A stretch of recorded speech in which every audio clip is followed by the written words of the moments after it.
근데 여기 상인들이 겐트의 상인들, 겐트가 어디예요? 벨기에 보면 이게 헨트, 여기 겐트예요. 여기 상인들이 국왕에 대한 충성을 저버리면 이건 프랑스 왕이에요. 교황한테 200만 플로린을 지불하겠다고 서약해가지고 군주인 프랑스 왕한테 전쟁을 선포하기를 두려워했다. 근데 그들의 지도자인 야콥 반 아르테벨데 이 사람이 서약의 준수와 충성의 배반을 조정할 수 있는 방법을 생각해냈다. 그래서 영국 문장에 프랑스 문장을 첨가할 것을 영국 왕한테 권고한다. 그러니까 우리 왕이 합법적으로 에드워드이기 때문에 우리가 반란을 저지른 게 아니다. 이런 논리를 세운 거죠. 그래서 영국 국가 정책의 주요 특징이 이 시대에 나타났다. 그리고 국토의 입지 조건, 이게 뭐예요? 섬나라라는 입지 조건하고 국민성에 의해서 강행됐다. 이게 뭐냐? 그 특징은 제해권을 장악한다. 그리고 대륙에 비교적 소수 부대밖에 파견할 수 없기 때문에, 왜냐하면 자기네가 섬나라니까 많이 파견을 못하죠. 그래서 적국에 대항하는 대륙 동맹을 만든다. 대륙에서 이제 자기네들하고 한테 동맹국을 찾는다는 거죠. 그래서 동맹국한테 돈을 지불한다. 그런 방법을 써왔다는 거죠. 이때부터. 그래서 에드워드는 1346년 기사 4,000명, 영국인하고 웨일스인 사수 10,000명, 천척의 배에 실어가지고 노르망디 해안 라오그에 상륙시킨다. 노르망디의 해안 라오그. 노르망디가 이제 프랑스 요 부분이에요. 라오그 여기 있어요. 여기로 이제 상륙했다 이거죠. 영국 왕의 계획은 북부 프랑스를 될 수 있는 한 광범위하게 약탈한다. 그래서 프랑스 왕이 군대를 편성하기 전에 플랜더스 지방을 지나 철수하는 것이었다. 그 약탈을 하려고 했었던 거예요. 그래서 루앙으로부터 센강의 교량이 모조리 파괴되어서 파리 지방 푸아시에서 간신히 강을 건널 수 있었다.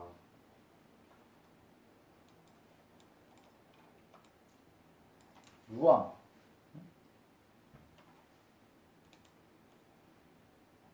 이 센강이 이렇게 쫙 흐르고 있는데 다리가 다 파괴돼가지고 일로 가야 돼. 근데 못 가가지고 푸아시까지 가가지고 건너게 됐다. 그 틈을 타서 이제 필리프 발로와, 그렇죠? 필리프 왕은 신하를 소집해서 솜하고 해안 중간에서 영국군을 기다리며 대기했다. 솜이 어디예요? 솜강이에요.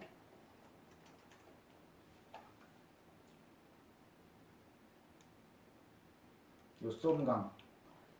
여기에서 이제 기다렸다 이거죠. 이렇게 쫙 흐르는 강이 있어요. 1346년 영국군은 크레시아하고 푸아티에에서 승리한다. 크레시아하고 푸아티에. 크레시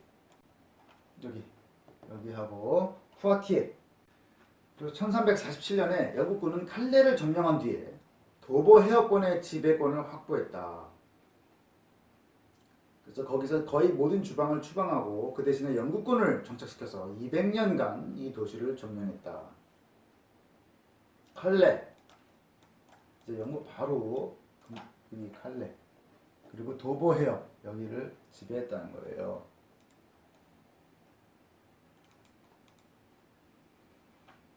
자, 영국의 승리는 장궁의 사용에 힘입은 바가 크다. 에드워드 1세가 웨일즈 토벌 중에 발명한 장궁이 있는데 기마병을 제압할 수 있었다. 그러니까 말 타고 기사가 달려오는 거를 장궁으로 쏴 맞춘다는 거죠. 그래서 무장 조령을 공포해서 국내의 소토지 소유자 전원한테 장궁의 사용을 의무화한다. 그래서 에드워드 3세는 조세를 그리고 에드워드 3세는 조세를 손쉽게 징수할 수 있었는데 국민이 환영하는 전쟁을 시작한 후부터는 더 그랬다. 왜? 에드워드가 프랑스 북부 지방을 약탈을 했죠. 그래서 영국이 부강해진 거예요. 부유해진 거예요. 그래서 국민이 동의를 했다는 거죠. 좋아했다는 거죠. 그리고 이제 영국은 프랑스를 향해서 적개심이 있었어요. 왜? 과거 3세기 동안 조상의 머리 속에 박혀온 정복시대의 기억. 정복왕 윌리엄이 프랑스에서 왔잖아요. 그래서 그 정복 시대의 기억 그리고 외국 귀족하고 외국어의 지배 때문에 프랑스인을 증오했다. 정보공 시대에는 이제 프랑스어가 공식 언어였죠. 그러니까 말이 안 통했던 거예요. 그 평민이랑. 프랑스는 그에 반해서 전쟁이 일어나기 전까지 영국을 싫어하지 않았다. 그래서 이제 국민의 지지를 받을 수가 없었던 거예요. 영국을 대항해야 된다라고 했을 때 어떤 공감대 형성이 안 됐다. 그래서 지방 산부 회의의 대다수는 과세를 거부했다. 그리고 가결이 됐는데도 반발을 했다라는 거예요. 그리고 1356년 푸아티에 전투에서 선량한 장이라고 불리는 프랑스의 왕 장 2세가 에드워드 3세의 큰아들 흑태자에 의해서 포로가 된다. 그래서 프랑스 왕은 그 후에 광야에서의 전투를 회피하고 견고한 성곽으로 들어간다. 이게 프랑스에서 왜 패했냐면은 영국에서는 이제 얕아가지고 사수들을 써가지고 장궁으로 다. 근데 프랑스는 이제 옛날 방식으로 기사들이 말을 몰고 갔단 말이죠. 그 방식을 더 이상 안 썼다는 거죠. 그래서 전쟁이 그냥 지지부진하게 이어지다가 1361년 영국 왕은 브레티니에서 강화를 맺는다. 그래서 프랑스 왕국 전부를 요구를 했는데 아키텐, 퐁티웨, 백장령 그리고 칼레만으로 만족한다. 그래서 이런 그 강화 브레티니에서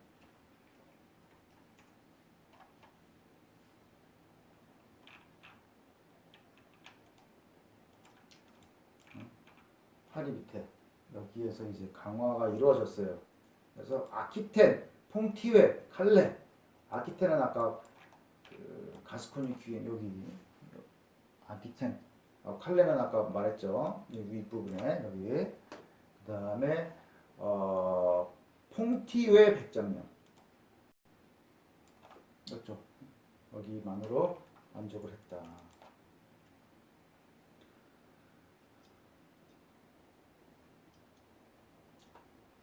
그리고 이때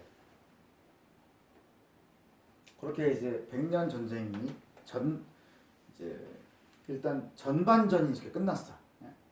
그리고 그 다음에 어떤 일이 있었냐? 사회적으로 부과금을 노역으로 지불하는 제도가 노역을 감시할 필요가 있어가지고 영지 관리인에게 불편했다.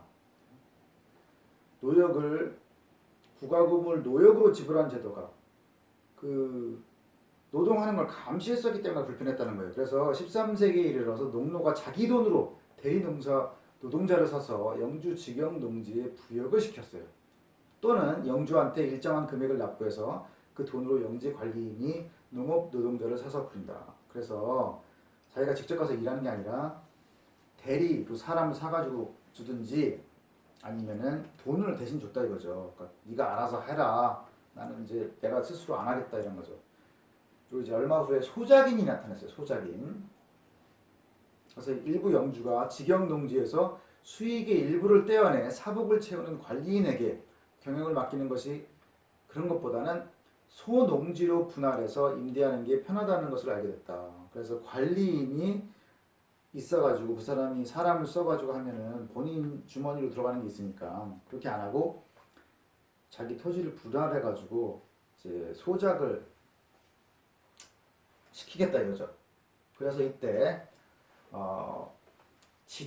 지불하는 지대로 확정 금액이라는 뜻의 라틴어 피르마를 사용하면서 farm 소작 또는 소작인이라는 말이 생겨났다 이거죠.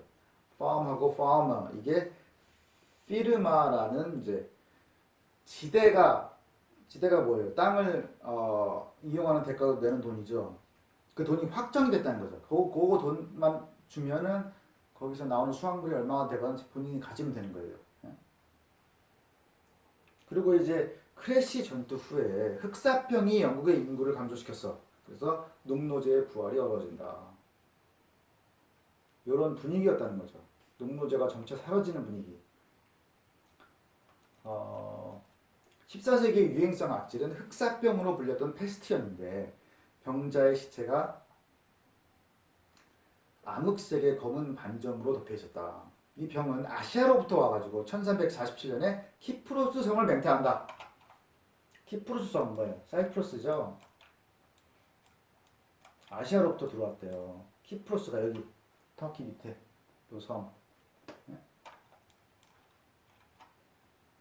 여기로 들어왔다는 1347년에.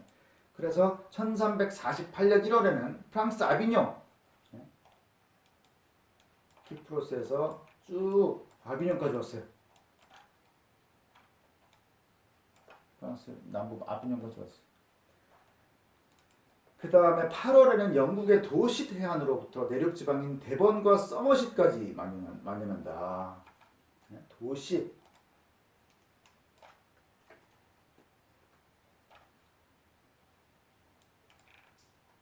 여기로 영국 남부 들어와가지고 데번과 서머시까지.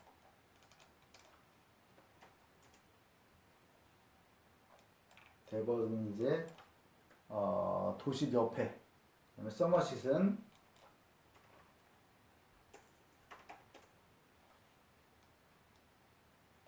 도시 위에 여기까지 들어왔다는 거예요. 그래서 유럽 인구의 3분의 1인 약 2,500만 명이 사망했다. 그렇게 추정된다는 거죠. 그래서 영국의 인구가 400만 명에서 250만 명으로 줄었다. 이렇게 급격한 인구 감소로 심각한 경제 변동이 일어났는데 농민 계급은 공유 경작지가 예전보다 더 적은 사람한테 나눠줬으므로 부유해졌다. 그리고 소작인이 늘어서 자기한테 유리한 임대 계약을 맺기 시작했다. 그러니까 인구가 감소하다 보니까 쓸 사람이 없다 보니까 그 농민들이 유리해진 거죠. 그리고 귀족들은 농업을 단념하고 양을 키우는 데 전념한다. 그래서 이런 게 대영 제국을 탄생시킨 원인이 되는데, 양모 거래, 판로 개척, 그다음에 재건 유지 이런 거를 해야 되니까 섬나라적인 정책으로부터 제국주의적인 그리고 해군 우선 정책으로 전환하게 된다. 그래서 흑사병이 그런 역할이 있었고, 그 다음에 이제 자본가가 생긴다는 건데, 플랜더스의 도시공민이 영주와 분쟁을 일으켰을 때 프랑스 왕이 영주를 지시했기 때문에 플랜더스의 기술자들은 전통과 기술을 가지고 영국으로 건너왔다. 영국으로 건너온 거예요. 그래서 에드워드 3세는 이 신흥 산업을 보호하기 위해서 모직물의 수입과 양모의 수출을 동시에 금지한다. 그러면 이제 플랜더스와의 거래가 아니라 영국 내 산업이 발전하게 되는 거죠.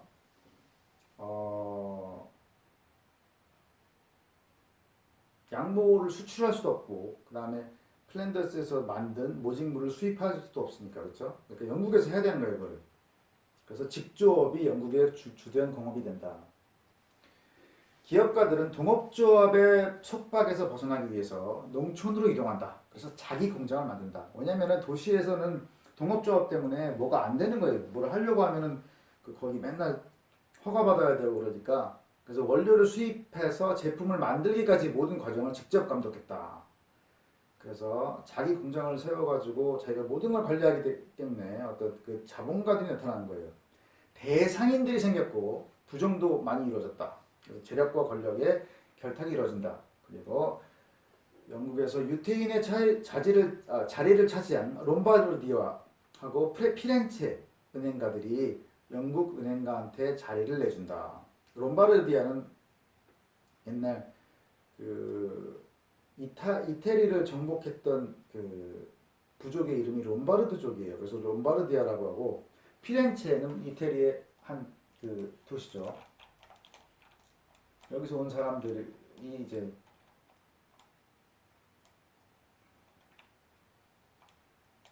피렌체가 플로렌스가 여기예요. 여기서 온 사람들이 유태인을 대체했는데 요걸 또 영국 은행가한테 자리를 내준다. 어떻게 그랬냐면은 피렌체 바르디가가 전쟁 때 에드워드 3세한테 돈을 많이 빌려줬어. 근데 국왕이 안 갚겠다고 해가지고 파산을 내버렸어.